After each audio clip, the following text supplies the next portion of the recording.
Bonjour tout le monde. Alors on se retrouve aujourd'hui dans une nouvelle vidéo qui m'a été beaucoup demandée et qui porte sur ma selle. Alors comme vous le savez ou non, c'est une selle Barfoot, donc de la marque Barfoot, qui est une selle sans arçon. Alors les selles sans arçon, c'est des selles qui ne disposent pas au-dessous ici, de toute manière je crois que je vais vous mettre des schémas, d'un arçon. En gros, c'est ça. Alors déjà, je vais vous parler un petit peu de la marque Barfoot et de pourquoi moi j'utilise cette marque-là. Donc la marque Barfoot a développé ses selles sans arçon avec un système dit VPS. Donc c'est un système qui va permettre le dégagement de la colonne vertébrale et qui va donc ne causer normalement aucun tort au dos de votre cheval. Donc c'est un système qui permet de bien répartir le poids du cavalier exactement là où le dos du cheval peut le porter, entre le garrot et les 15e et 16e vertèbres thoraciques. Il élimine les points de pression et la construction des panneaux gauche et droit, donc je vais vous mettre des schémas aussi, forme un goulot qui laisse la colonne vertébrale et le garrot bien dégagé. Donc pour ce qui est des selles sans arçon en général, et si vous voulez en savoir plus dessus, je vous ai trouvé un article qui détaille vraiment bien et qui est très intéressant, donc je vous le mets en barre d'infos, parce que je ne suis absolument pas une experte, je ne suis pas ostéopathe, je ne suis pas saddle fitter, donc moi je vous parle de mon expérience, de ma selle sur mon cheval et sur les chevaux que j'ai connus, mais c'est pas forcément la panacée, c'est pas forcément la méthode qui va aller à tous les chevaux. Il y a certains chevaux auxquels la selle ne correspond pas, moi elle correspond à Hubac, elle lui va très bien, elle me va très bien, donc voilà. Voilà à quoi ressemble une selle Barfoot sans arçon. Donc moi j'ai le modèle Cherokee, c'est un modèle qui est assez mixte, de balade, de travail sur le plat, on peut un peu sauter avec, enfin, elle est vraiment très mixte mais quand même utile en rando parce qu'elle possède plusieurs anneaux, donc on peut attacher assez facilement des sacoches et elle a les petits trucs comme ça où du coup on peut attacher les vestes et les choses comme ça. Donc c'est une selle qui a comme seul élément rigide un pommeau, donc je pense que je vous ferai une vidéo plus détaillée sur les différents types de pommeaux, comment on les change, etc. Pour le moment je vais juste vous dire qu'il y a plusieurs tailles de pommeaux on ouvre comme ça, c'est assez dur, donc il y a une fermeture et il y a un pommeau rigide ou non à l'intérieur, il y a plusieurs sortes. Moi c'est un pommeau de taille L parce que Hubac est un peu rond, sinon il y a des pommeaux taille standard, des pommeaux plus étroits et des pommeaux encore plus larges. Donc c'est vraiment la seule partie qui est rigide sur cette selle. Ensuite on a l'assise qu'on peut soulever comme ceci. Et au-dessous on a les étrivières. Donc les étrivières pareil, on peut les enlever. Bon je ne vais pas tout descratcher ma selle parce que sinon il va falloir tout que je règle après. Et c'est des étrivières où les anneaux sont complètement fermés, il n'y a pas de couteau. Ce qui fait qu'on est obligé d'avoir des étriers de sécurité dessus. Voilà, bon les miens, voilà, mes free jumps sont un peu en train de rendre l'âme, mais ils fonctionnent encore. Donc c'est pour ça que j'ai des étriers de sécurité. Sinon Baptiste, qui a la même selle, lui, il a des étriers de sécurité normaux, vous savez, les grilles avec des élastiques sur le côté. Voilà. Donc ensuite c'est des étrivières qui s'attachent par le bas, ce qui fait que quand on referme comme ça, ici il n'y a aucune bosse. Donc ça ne gêne absolument pas, vous pouvez changer votre longueur d'étrier comme vous voulez, vous n'aurez jamais de bosse qui vous gêne ici. C'est très pratique. Et pareil, je pense que je vous ferai, si ça vous intéresse, une vidéo plus détaillée sur les étriers de sécurité, sur comment remettre les étrivières Barfoot, etc. Ensuite, nous avons pour le sanglage un sanglage bas, donc c'est pour ça qu'il faut des sangles adaptés, donc c'est des sangles de dressage, et nous avons un sanglon qui descend comme ça et un sanglon comme ça avec un système en V pour éviter une trop grosse pression. Tant qu'on est ici, on peut aussi voir qu'ici il y a une partie de scratch que moi je n'utilise pas mais que je sais que Baptiste utilise, où on peut scratcher des taquets pour avoir la selle un petit peu plus redressée sur le devant.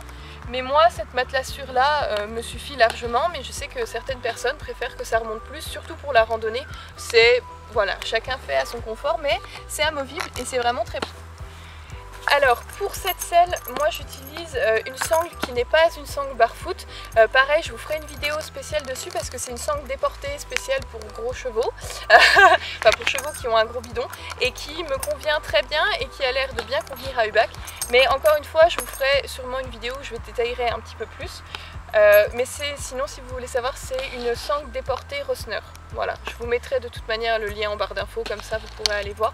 C'est vraiment un type de sangle très intéressant pour les chevaux qui sont un peu en forme de poire, qui ont un gros ventre et un passage de sangle très étroit, et du coup la selle a tendance à beaucoup avancer, donc là ça permet de reculer le passage de sangle.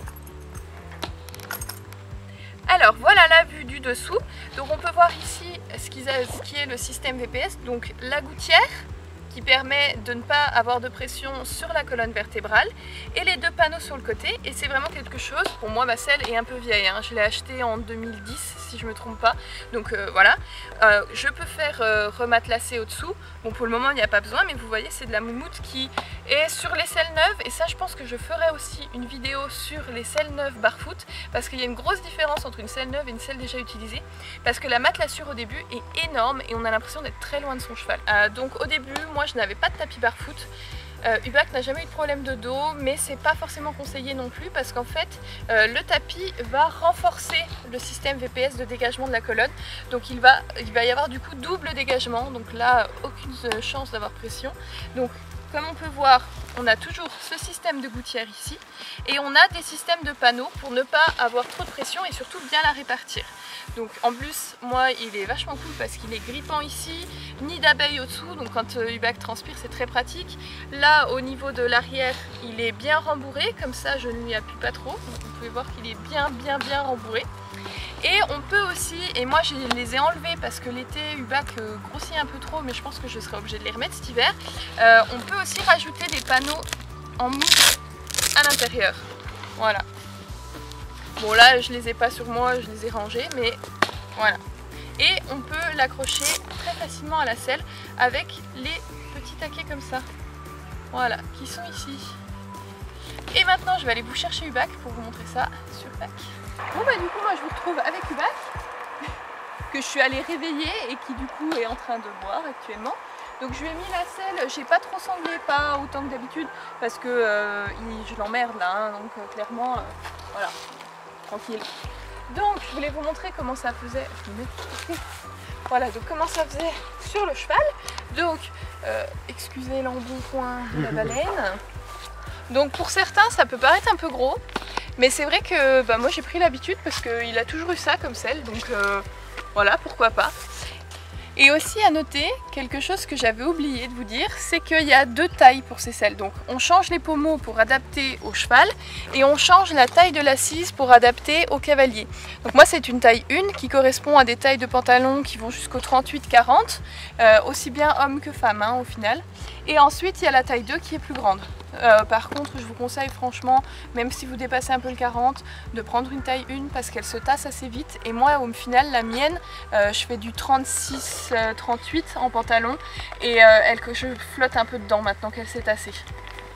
Mais vous pouvez changer, et peut-être que je le ferai un jour si j'ai de l'argent, vous pouvez changer l'assise, donc cette partie là, pour en mettre une totalement en moumoute et qui du coup vous fera un siège un petit peu plus petit.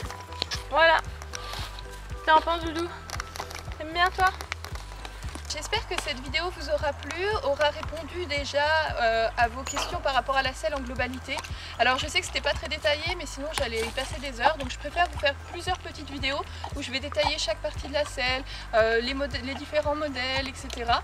Et comme ça vous en saurez un petit peu plus sur Barfoot, donc sachant que je ne suis pas revendeuse, pas professionnelle, franchement Barfoot voilà, c'est juste une marque que j'ai découvert il y a quelques années, qui correspond bien à mon cheval et que j'ai pu tester, Doudou les temps, et que j'ai pu tester sur d'autres chevaux et qui du coup m'ont fait découvrir une marque que j'aime beaucoup et qui a des valeurs que j'aime beaucoup aussi, donc je vous en parlerai plus dans d'autres vidéos. Et puis nous on va retourner faire la sieste hein.